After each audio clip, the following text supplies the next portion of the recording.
In this video, I thought I'd talk about my Reliant Fox. It's a car that hasn't featured too heavily on the channel in the past year, so I thought I'd better do a bit of a recap, how we got here, how I painted this car, which people still can't believe, how I put a new engine in it, sort of, and what we've done since. So let's begin. So I think we'd better start with what is a Fox. It was manufactured by Reliant, a company very famous for making free-wheeled economy vehicles which could be driven on a motorbike license. That's one reason they were very popular.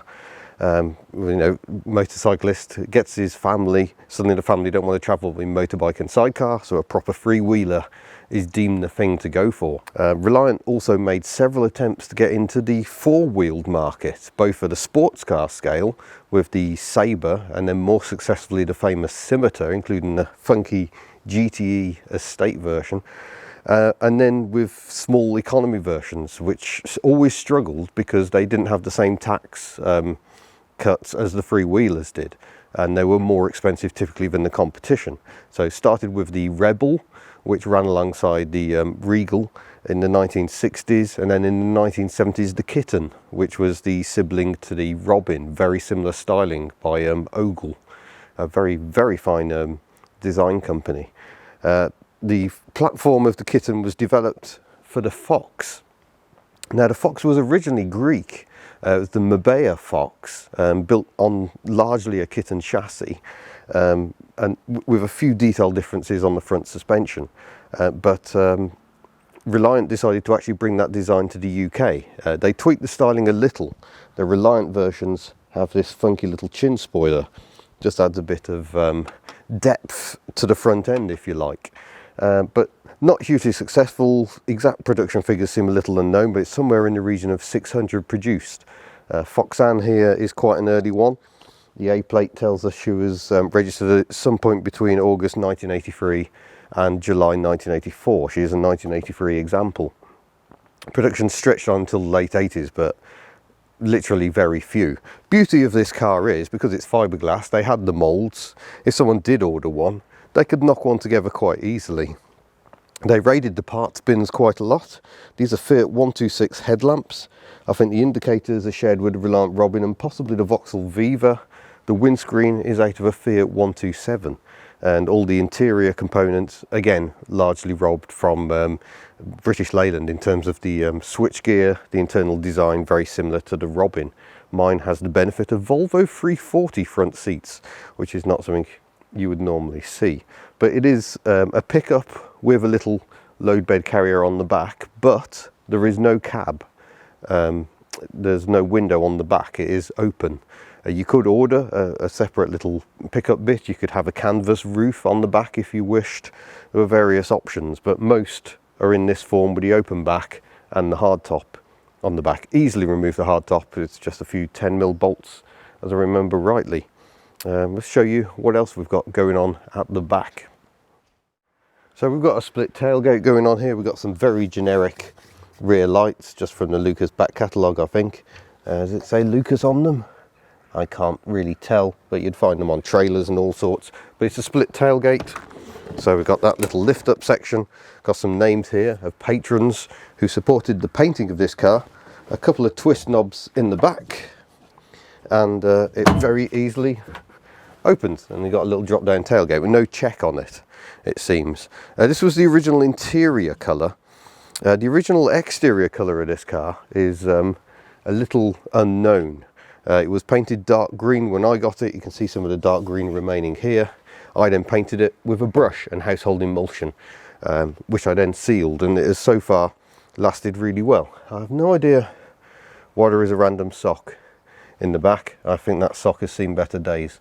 But yeah, quite practical, but the load space isn't massively generous because there's not much length to it. There's a fair bit of height, but it's not actually the most useful shape. I filled it very quickly and very easily when I was moving unit.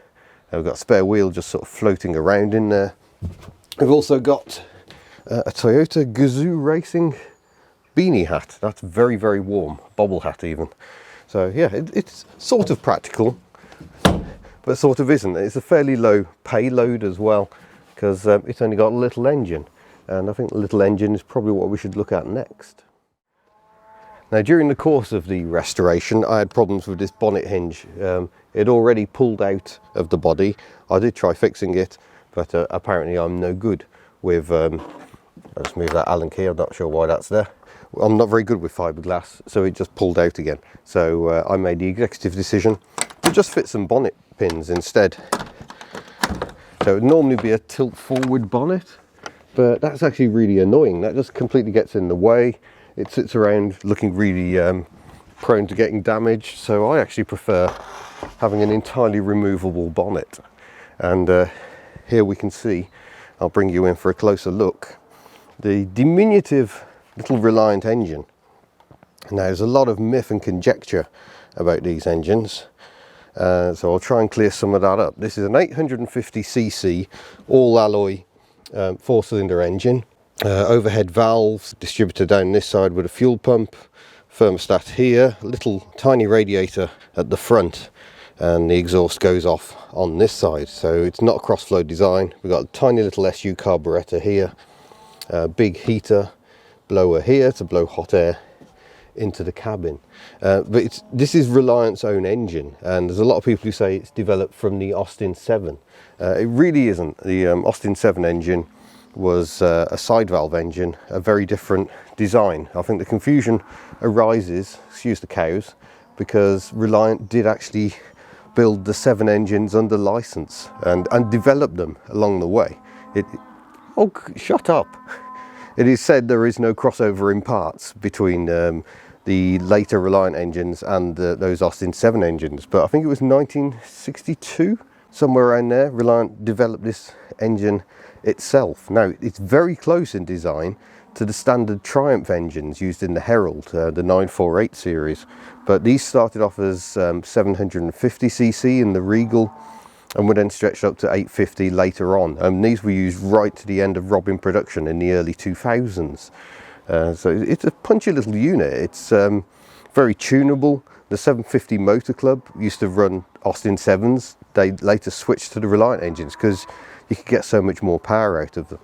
I think this one produces about 40 brake horsepower, but don't quote me on that. Very revvy, very pleasant. Once I get the exhaust sorted, it'll be yeah, a really nice car to drive. On the back of it is Reliant's own 4-speed all synchromesh gearbox. But in other ways, this vehicle is quite behind the times. It's drum brakes all round. There's no brake servo. Very simple, but very easy to look after. So when I got this car, which was, I'm trying to think when it was now, it must have been the middle of 2018, I found it on a Welsh farm. It is on another one now, where it had been sitting for a couple of years because the engine had heat seized. The previous owner, not very mechanically minded, a core plug had come out of the engine and he kept driving until it went no more. So that was the end of that engine. And sadly, the company that then tried to repair the engine managed to absolutely destroy everything, trying to get the head off. It's quite a tricky job because you've got steel dowels or head bolts that go right through, and the head, galvanic corrosion or whatever it is, makes it very difficult to get the heads off unless you've got a special tool. They did not have it. They just had a big chisel and a big hammer. So sadly, the original engine was condemned, and I was very, very fortunate. I must say huge thank you to the Reliant Owners Club. Some lovely people. A chap down in South Wales gave me this engine. He'd fitted it to his Robin but found it was quite smoky, but he said it runs and you're welcome to it. So I took it away. I got it running on my garage floor, which you can see in this little clip.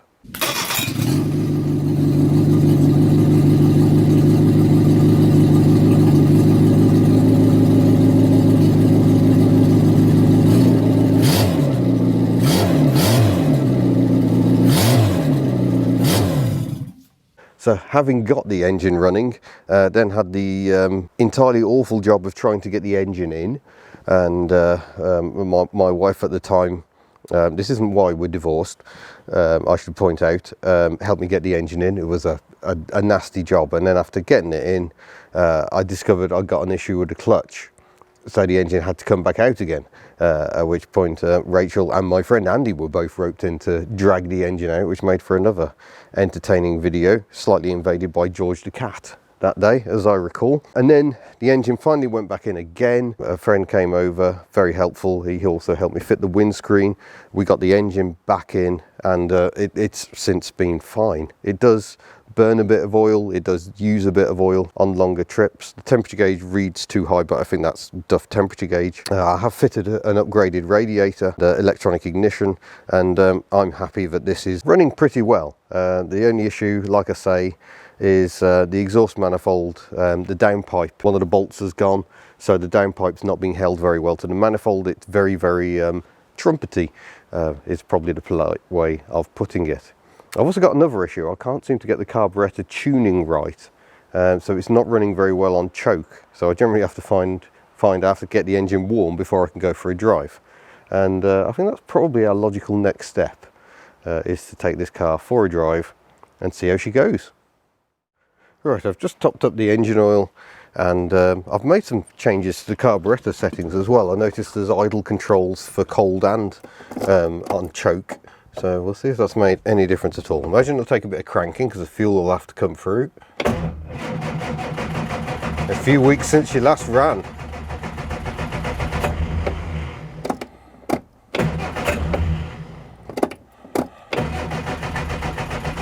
Come on, old girl.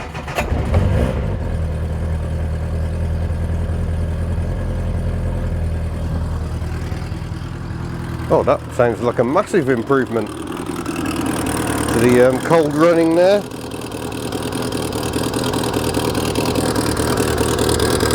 So you can hear that exhaust firing away down there.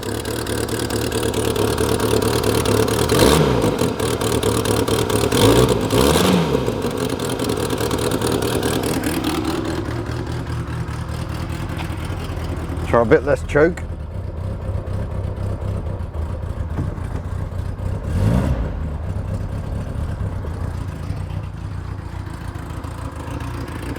There we go. So I think without further ado, we should take her for a drive. Just let her warm up a bit, and I'll chuck you in a different camera for this bit. Right, we've got her running a bit warmed up now as well. The cold idle seems a little high, but we'll see how she goes. So remember, 850cc.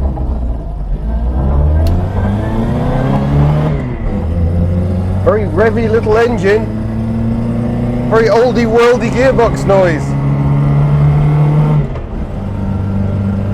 Very good synchro mesh.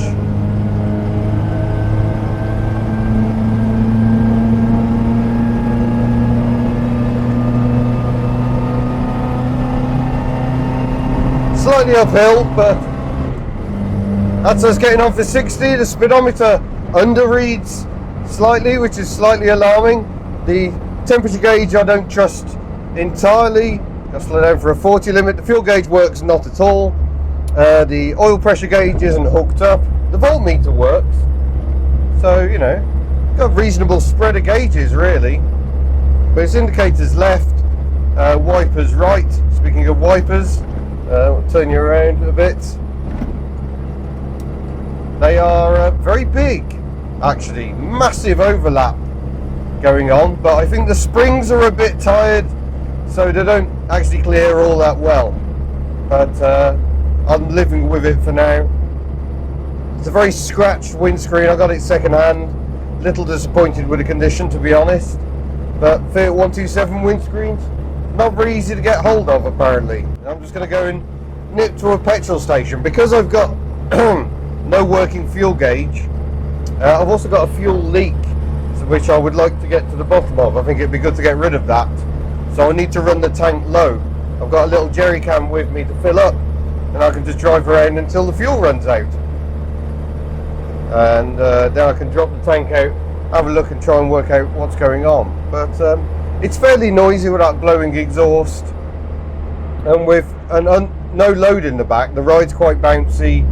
And the sound just reverberates around the back as well. So it's not the most refined of vehicles. Right, we've got fuel, so we're topped up there. We're going to go for a drive. Might go and just check if there's been any mail to the post box. Lovely steering, because you got rack and pinion, and I think it's the same rack as a Triumph Herald. So you've got a remarkable turning circle of about 25 feet. It's much tighter than a lot of cars. Certainly much tighter than my 2CV. Yeah, surprisingly pleasant little car to drive. But it wouldn't have been cheap back in the day compared to, say, a Metro van. It'd probably have been £1,000, maybe £2,000 more. So you really had to want one of these. You had to desire it greatly, and you get drum brakes, no servo, you get sliding windows, and not even winding ones. Although that does mean you've got huge storage pockets down here, very much like a Mark 1 Mini.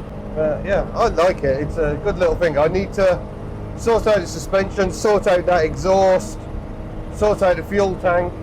So there's a few jobs to be getting on with old Foxanne, and we'll see how she goes. I'm not going to do anything about the engine at the moment. The engine's running well enough, even if she does occasionally burn a bit of oil. But yeah, she's a good laugh. By the way, I'm only making this video. I would like to be doing more tinkering today, but I'm absolutely full of cold and not in the best shape. So that's why it's a bit more of a talky than a doey. Hopefully normal service will be resumed next week. Let's try and do a turning circle demonstration. This might not actually be the place for it, but we'll give it a go. Just adjusted the idle down a bit. That's sounding a bit happier.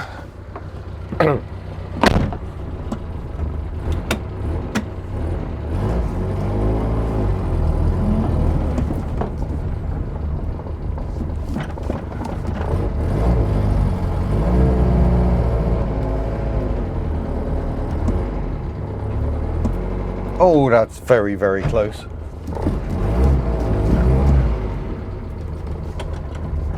But yeah, it's not a bad old turning circle really, is it? Woo! That's practically drift levels. Excuse me. And with that done, I think we'll park her up.